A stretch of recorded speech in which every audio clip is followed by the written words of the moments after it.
A Avinews Brasil está em Foz do Iguaçu, acompanhando de perto a conferência global Combatendo a Influenza Aviária de Alta Patogenicidade Juntos. Esse evento é organizado pela FAO em parceria com o Ministério da Agricultura e Pecuária, conta com o apoio da ABPA e a gente conversou agora com o presidente da ABPA, Ricardo Santin, e trouxemos algumas informações em primeira mão para você. Confira. Santin, nesse fórum de influenza aviária, qual é a principal mensagem que o Brasil pretende transmitir à comunidade internacional? Bem, a gente pretende entregar aqui nesse fórum, estamos apoiando um evento promovido pela FAO, com a presença da Organização Mundial de Saúde Animal e vários países do mundo. O que nós queremos apresentar é que não se transmite influenza aviária por carne congelada. Está na hora de mudar o pensamento, nós precisamos mudar o nosso mindset, que foi justo quando se criou lá atrás um princípio da precaução, que não se conhecia há mais de 40 anos atrás, a extensão dessa doença. Mas hoje todo mundo sabe que com a cocção de 75 graus, menos de um minuto, para comer, já inativa o vírus. E nós estamos fechando mercados inteiros, como o Brasil hoje é fechado por alguns países, com base num princípio da precaução, quando os países já têm o seu próprio vírus, como é o caso da Europa, da África do Sul, e mais do que isso, as aves continuam a voar. Ou seja, não há por que fechar e causar a inflação dos alimentos. Essa é a mensagem principal que nós vamos transmitir, que apoiamos a FAO para trazer o mundo aqui e olhar um novo momento da influenza aviária no mundo. Ela está agora em todos os continentes. Ela está voando, infelizmente, e ela só atinge os rebanhos. A gente precisa proteger os rebanhos da saúde animal, porque eles possam estar biosseguros e que possam se tornar em alimentos. Mas não fazer os princípios da precaução exagerada ou então até mesmo protecionismos disfarçados de precaução que façam causar a inflação dos alimentos. Santinha, a regionalização já é aceita pela ONSA e em alguns mercados, mas o Brasil ainda não conta com esse reconhecimento de forma ampla. Quais são os entraves que permanecem?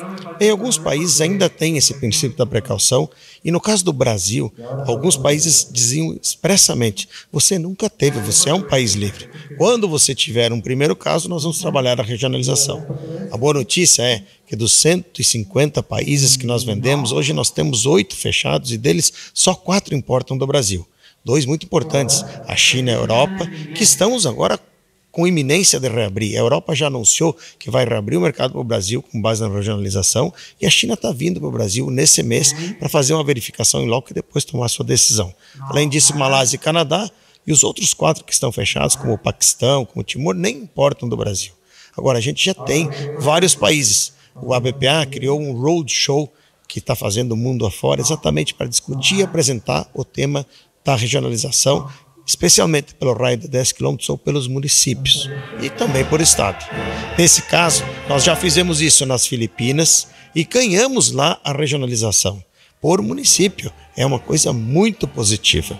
Também viemos no México, a presença do vice-presidente Alckmin e do ministro Fávaro. O México já deu a regionalização por estado e vai olhar, considerar a possibilidade do município. Agora, no fim do mês, faremos um outro roadshow no Peru e estamos marcando data para fazer na África do Sul e na China. Ou seja, a gente já está conseguindo e esperamos. É isso que a gente quer passar essa mensagem ao mundo. Se você tem que ter uma precaução, que seja somente no raio de 10 quilômetros ou no município onde foi afetado pela doença, porque não há perigo de se espalhar hoje com todos os sistemas de biosseguridade que a gente tem implantados no Brasil e nos demais países mundo afora. O produtor médio sente que os investimentos em biosseguridade são pesados. Há risco de termos uma biosseguridade de vitrine para fora, mas com gargalos dentro das granjas? Não, não há risco nenhum. Nós temos uma biosseguridade que é muito forte. Basta ver que nós tivemos um caso, e essa é uma hipótese isolada, um único caso já superado, mas que não se espalhou. E por que não se espalhou? Porque nós temos biosseguridade em todas as granjas. O nosso produtor, a nossa produtora tem a consciência disso.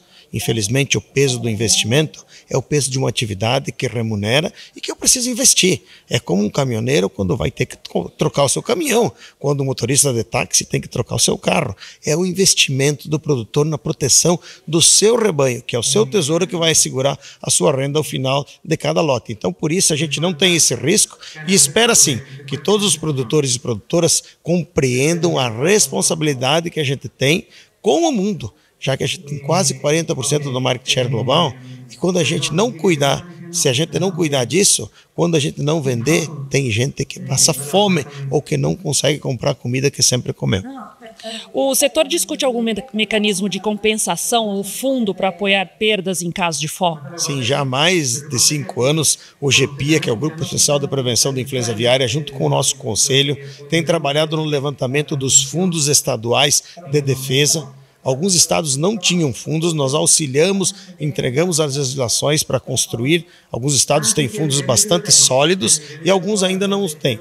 Então a gente está fazendo esse trabalho de levantamento, de, digamos assim, capacitação, de incentivo para a criação de fundos e também acompanhando o trabalho que o Ministério da Agricultura faz. O ministro Favaro tem um projeto de lei de criação de um fundo nacional. É importante, essa é uma atividade que traz mais de 10 bilhões de dólares em receita cambial e que alimenta e garante a comida na mesa do brasileiro. Por isso a gente precisa ter essa transparência de ação e também que o produtor e produtora tenham a segurança de que se tiverem que abater um lote preventivamente, ele tenha também recursos para ser ressarcido dessa ação. Você costuma dizer que sanidade é um ativo coletivo. Existe algum ponto onde a cooperação trave mais hoje? Seria no campo político, financeiro ou técnico? Não, é isso mesmo. Na verdade, não existe o problema do outro quando fala em sanidade. Não existe um problema de sanidade ou de influenza aviária no meu vizinho.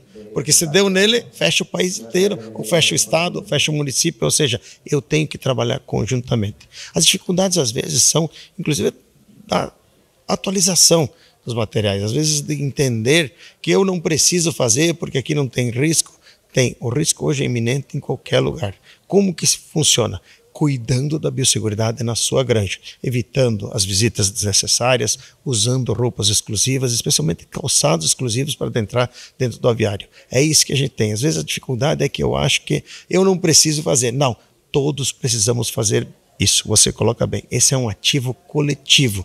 Não há o problema do outro. O problema do vizinho é meu também e nós assim temos que trabalhar para manter o Brasil livre dessa doença. Para o produtor que acompanha esse debate, qual é a atitude prática que ele deve adotar amanhã para fortalecer a biosseguridade na sua granja? E qual é a sua mensagem para os parceiros internacionais reunidos aqui?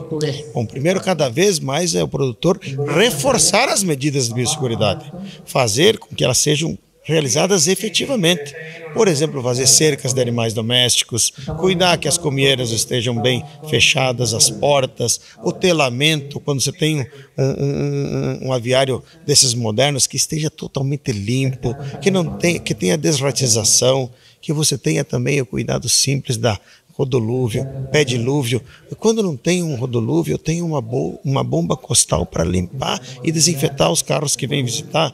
Mais do que tudo, evitar qualquer visita desnecessária. Se você quiser entrar numa granja, não deixe entrar. Junto comigo também, se eu quiser entrar numa granja, não preciso entrar. O que eu vou fazer lá só de curioso? Então é isso, cuidar, ter roupa exclusiva, ter calçado exclusivo, saber que essas ações são simples, mas são muito importantes e efetivas. A mensagem final é exatamente essa. Nós temos uma responsabilidade muito séria com a segurança alimentar do Brasil e do mundo.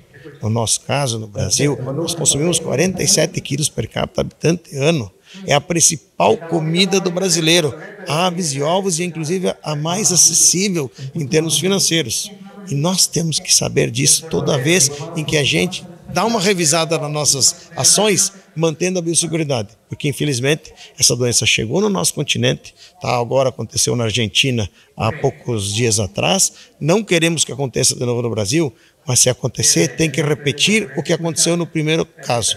Chega, mas não se espalha. E eu tenho certeza que o produtor e produtora vão fazer isso porque fazem bem e cuidam da nossa produção.